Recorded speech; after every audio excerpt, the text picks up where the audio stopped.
To my YouTube channel Physics with Jay, and we are going to start today our new chapter Electric Charge and Electric Field for class 12th Physics, and my name is Jay Kaushik. So let's start. Electric charge क्या होता है? Electric charge is an intrinsic property of elementary particle like electron, proton and neutron. तो क्या मतलब है इसका electric charge का? Atom देखा है? नहीं देखा है. एटम दिखते नहीं है, पर हमें एटम की स्टडी तो करी है ना. तो एटम की स्टडी में हमें क्या पता चला कि एटम जो है 3 सब एटॉमिक पार्टिकल से मिलकर बना है. First one is your proton, electron and neutron. तो इसमें 2 सब एटॉमिक पार्टिकल के ऊपर चार्ज होता है, that is proton and electron. जितने भी मैटर हैं इस दुनिया में, इस यूनिवर्स में, वो सब एटम से मिलकर बने हैं, और एटम सब एटॉमिक पार्टिकल से मिलकर बने हैं.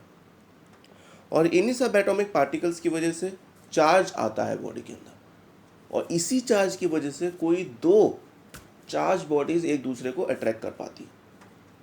जैसा कि मैंने यहाँ पे एक एग्जांपल लिया है NaCl यानी कि सोडियम क्लोराइड का. तो जो सोडियम क्लोराइड का मैंने यहाँ पे एग्जांपल लिया है, इसमें आप देख पा रहे हैं कि इन दोनों के बीच में अट्रैक्शन है, और ये अट्रैक्शन जो है आयनिक बॉन्ड है इनके बीच में, और ये अट्रैक्शन जो है ये इलेक्ट्रोस्टैटिक फोर्स ऑफ अट्रैक्शन है, जिसके बारे में हम आने वाले वीडियोस में देखने वाले हैं.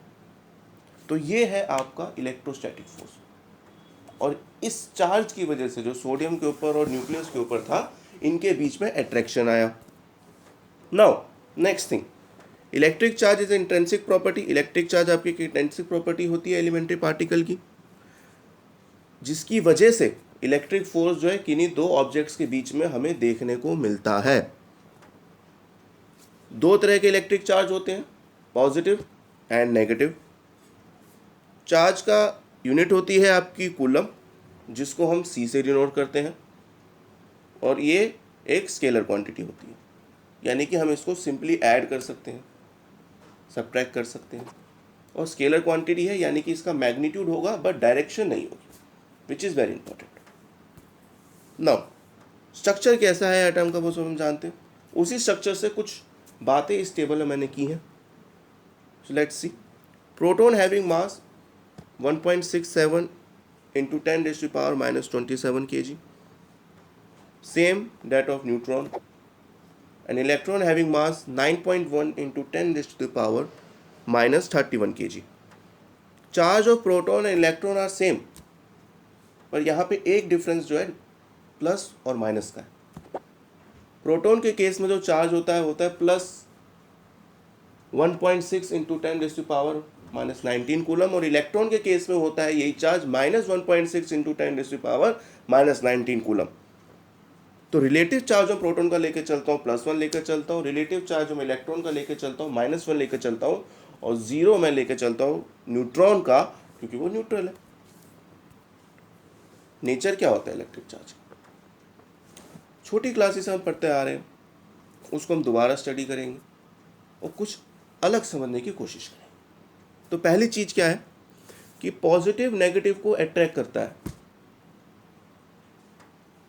उसके बाद 2 पॉजिटिव चार्ज एक दूसरे को रिपेल करते हैं, 2 नेगेटिव चार्ज एक दूसरे को रिपेल करते हैं, यानी कि opposite charges attract each other and similar charges repel each other. ये पॉइंट आपको आपकी पूरी ज़िंदगी याद रखना है, क्योंकि आने वाले टाइम में अधिकतर न्यूमेरिकल्स में बच्चे गड़बड़ कर जाते हैं, बिल्कुल बेसिक गड़बड़ कर जाते हैं. तो इसका हम सबको ध्यान रखना है. अब बेसिक प्रॉपर्टी क्या होती है इलेक्ट्रिक चार्ज की? We having 3 basic property of electric charge: additive property, quantization and conservation of charges. और हम एक एक करके इन तीनों प्रॉपर्टीज़ को स्टडी करेंगे. Additivity of charges. Additivity of charge का मतलब क्या है? एडिटिविटी ऑफ चार्ज का मतलब ये है कि कोई भी चार्ज है हम उसको ऐड कर सकते हैं. तो सबसे पहली चीज़ हम जानते हैं चार्ज एक स्केलर होता है, फर्स्ट पॉइंट. अच्छा, मान लेते हैं कि एक बॉक्स है, उस बॉक्स के अंदर 2 चार्जेस हैं, Q1 एंड Q2. तो उस बॉक्स का अगर मैं नेट चार्ज आपसे पूछूंगा, टोटल चार्ज जो आपसे पूछूंगा, वो आएगा Q1 प्लस Q2. इसी तरीके से हमारे पास nth पॉइंट चार्जेस हैं, उन सबको जब मैं ऐड करूँगा तो उन सबका जो एल्जेब्रिक सम होगा वही मेरा टोटल चार्ज देगा उस सिस्टम का, और यही होती है एडिटिव प्रॉपर्टी। यहाँ तक क्लियर है सबको? उसके बाद एग्जांपल लेते हैं। जैसे मान लीजिए हमारे पास एक बॉक्स है, उसके अंदर चार्ज पॉइंट मास रखे, उन सारे पॉइंट मास को अगर मैं ऐड कर देता हूँ तो उन सबका सम आएगा 14 kg। और इसी तरीके से मेरे पास एक और सिस्टम है जिसके अंदर 3 चार्जेस रखे हैं, +2, +3 एंड -4, और जब मैं इन सबको भी ऐड कर देता हूँ तब भी मेरा चार्ज आ रहा है 1 कूलम। तो यानी कि सिंपल एडिशन करना है, और यही आपकी होती है additive property. Quantization of charge क्या होता है? Quantization of charge is the principle that charge of any object is an integral multiple of elementary charge. Elementary charge मतलब small e, which is 1.6 into 10 raised to the power -19. Now, stairs तो चढ़े होंगे आप सब। तो जब आप घर में स्टेयर्स चढ़ते हैं तो पहली स्टेप रखा, फिर दूसरा स्टेप, फिर तीसरा स्टेप, ऐसे करके आप स्टेप्स रखते चले जाते हैं। तो अगर आपने एक स्टेप रखा तो उसकी लेंथ मान लो 1 मीटर थी, दूसरा स्टेप रखा उसकी लेंथ 2 मीटर थी, तो 1 मीटर के बाद 2 मीटर होगा, उसके बाद 3 मीटर होगा। तो यानी कि 1 मीटर स्टेप आप चढ़ रहे हैं, तो यानी कि एक फिक्स वैल्यू है स्टेप की, उसी के हिसाब से पूरा स्टेप बनाया गया, यानी कि क्वांटाइज वैल्यू है। वो जो 1 मीटर की वैल्यू है वो मिनिमम वैल्यू है जिसका यूज़ करके स्टेयर्स को बनाया गया, और इसी मिनिमम वैल्यू का मतलब होता है क्वांटाइजेशन। ना तो 1 मीटर से ज़्यादा आप चढ़ सकते हैं एक बारी में, ना 1 मीटर से कम चढ़ सकते हैं। हाँ, कुछ होते हैं डेयरिंग बच्चे, वो बहुत ऊंची छलांग लगाने की कोशिश करते हैं, पर जीवन में जितनी ज़्यादा ऊंची छलांग लगती है कई बार गिरने की संभावना भी बढ़ जाती है। तो स्टेप वाइज हमेशा हमें चलना चाहिए। तो 1 मीटर, फिर 2 मीटर, फिर 3 मीटर, तो वो जो 1 मीटर का मिनिमम स्टेप जो हम चढ़ रहे हैं दैट इज़ क्वांटाइजेशन, यानी कि एक मिनिमम वैल्यू हम लेके चल रहे हैं और अपनी सिस्टम को क्रिएट कर रहे हैं। उसी तरीके से हमारे पास होता है Q = NE which is quantization of charge, जिसमें n की वैल्यू 0 +-1 +-2 से nth वैल्यू तक जाती है। जब हमें प्लस पॉजिटिव चार्ज के लिए, माइनस नेगेटिव चार्ज के लिए E की value 1.6 × 10⁻⁻19 coulomb. Clear? Last, conservation of charges. Charge जो होता है किसी भी आइसोलेटेड सिस्टम का वो आपका कंजर्व रहता है, यानी कि कांस्टेंट रहता है। और चार्ज ना तो बनाया जाता है और ना ही चार्ज क्रिएट किया जाता है। चार्ज ट्रांसफर हो सकता है एक बॉडी से दूसरी बॉडी तक।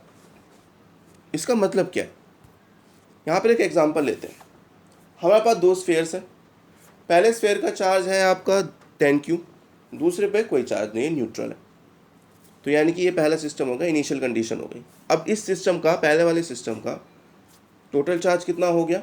10 कूलम। अब दूसरा सिस्टम ले लेते हैं जिसके अंदर 2 चार्जेस हमें नज़र आ रहे हैं, 2 स्फीयर्स हमें नज़र आ रहे हैं, एक के ऊपर +Q, दूसरे के ऊपर +Q। ऐसा क्यों हुआ? क्योंकि हमने इन दोनों को कनेक्ट कर दिया है बाय रॉड, जिसकी वजह से इनके बीच में चार्ज का ट्रांसफ़र हुआ है। जैसे कि मैंने कहा था, charge can only be transfer from one body to another. तो टोटल चार्ज जो है दोनों सिस्टम का 10 कूलम है, यानी कि चार्ज कंजर्व है, चार्ज बनाया नहीं गया है, ये ट्रांसफ़र हुआ है एक बॉडी से दूसरी बॉडी तक। क्लियर हुआ यहाँ तक? नेक्स्ट, एक और एग्जांपल लेते हैं कि जैसे मान लो हमारे पास एक रॉड है, हमारे पास एक स्फीयर है, स्फीयर पे कोई चार्ज नहीं है, रॉड पे +4E चार्ज है। इन दोनों को मैंने कनेक्ट किया, फिर इन दोनों को मैंने सेपरेट आउट किया, तो इन दोनों का जो अगेन जो चार्ज आएगा +2 आएगा, यानी कि इक्वल अमाउंट ऑफ चार्ज का यहाँ पे ट्रांसफ़र हमें देखने को मिला है।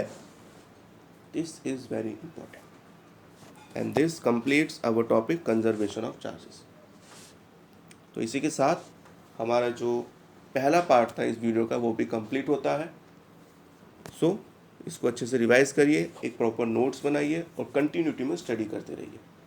आने वाले लेक्चर्स में हम इस टॉपिक को आगे बढ़ाएंगे, न्यूमेरिकल्स करेंगे, और जब एक कंप्लीट सेट हो जाएगा, हमारा एक कंप्लीट पार्ट हो जाएगा, उसके फिर हम न्यूमेरिकल्स के बाद डेली क्विजेज़ रखेंगे और काफ़ी सारी एक्साइटिंग चीज़ें हमारे इस चैनल पे होने वाली है। तो हमारे साथ जुड़े रहिए, हमें सब्सक्राइब कीजिए, शेयर कीजिए अपने दोस्तों के साथ, और जितने भी आपके फिजिक्स पढ़ने वाले दोस्त हैं उन सब के साथ शेयर कीजिए और पढ़ते रहिए, आगे बढ़ते रहिए।